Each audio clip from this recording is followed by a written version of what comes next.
Hello and welcome to the video. इस video tutorial के अंदर हम एक सिंपल पार्ट की मल्टीपल कॉन्फ़िगरेशंस को डिज़ाइन करेंगे using the design table.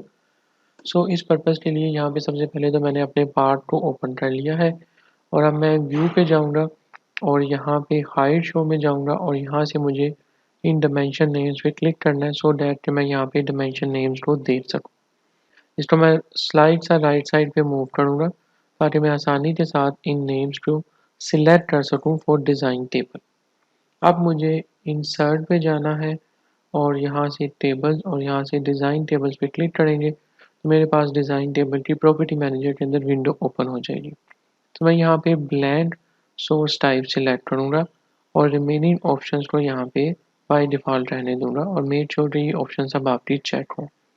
Then okay के बटन पे क्लिक करेंगे तो यहाँ पे मेरे पास एक्सेल की एक फाइल जो है वो ओपन हो जाएगी और उसके साथ ही यहाँ पे ऐड रो एंड कॉलम की एक विंडो ओपन हो रही। तो मैं सिंपल इसको यहाँ से ओके कर दूंगा और यहाँ पे आप देखें मेरे पास एक्सेल की फाइल जो है ओपन हो जाएगी।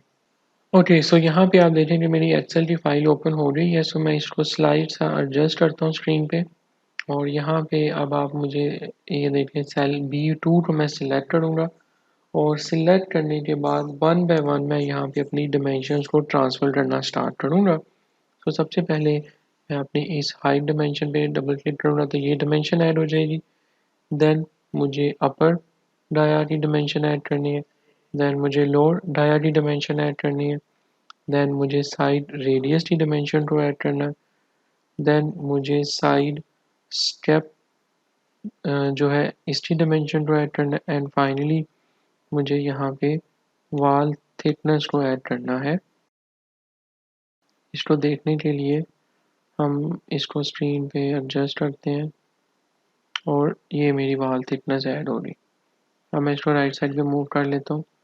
ओके सो नेक्स्ट अब मुझे यहाँ पे जो मेरी डिज़ाइन टेबल की कॉन्फ़िगरेशन है उनके साइजेस जो है वो यहाँ पे डिफ़ाइन करने हैं। सो मैं यहाँ पे लिख लेता हूँ साइज 1, साइज 2 और देन मैं इसको ड्रैग करते हुए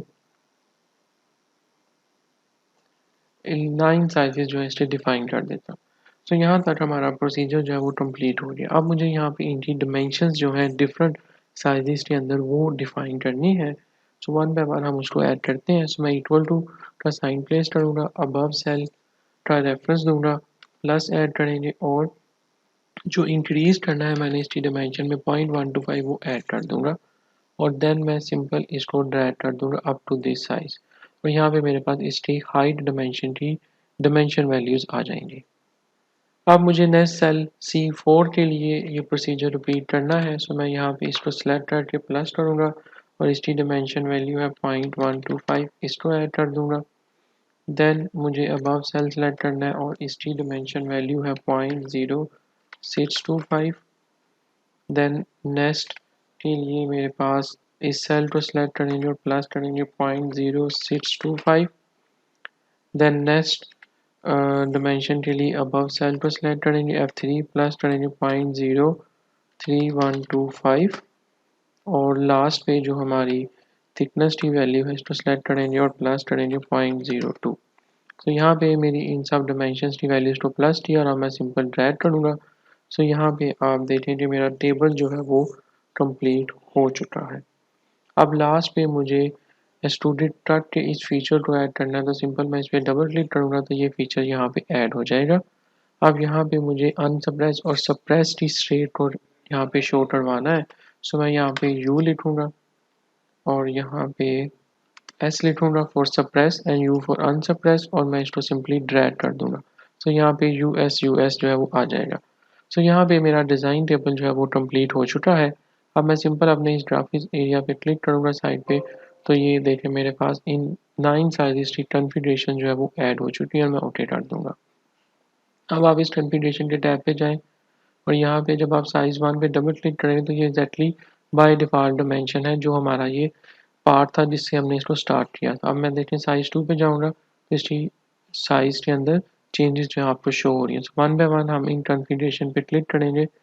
सो यू कैन सी कि हमारे पास यहाँ पे टोटल 8 पार्ट की 9 कॉन्फ़िगरेशंस जो है हमने डिज़ाइन कर ली हैं। तो सिंपल 1 पार्ट था हमारे पास और हमने उसकी 9 डिफरेंट कॉन्फ़िगरेशंस को डिज़ाइन किया है using the design table. So इस वीडियो ट्यूटोरियल में हमने ये सीखा है कि हम किस तरह से डिज़ाइन टेबल को पार्ट लेवल के अंदर यूज़ कर सकते हैं for defining the part configurations. Thank you.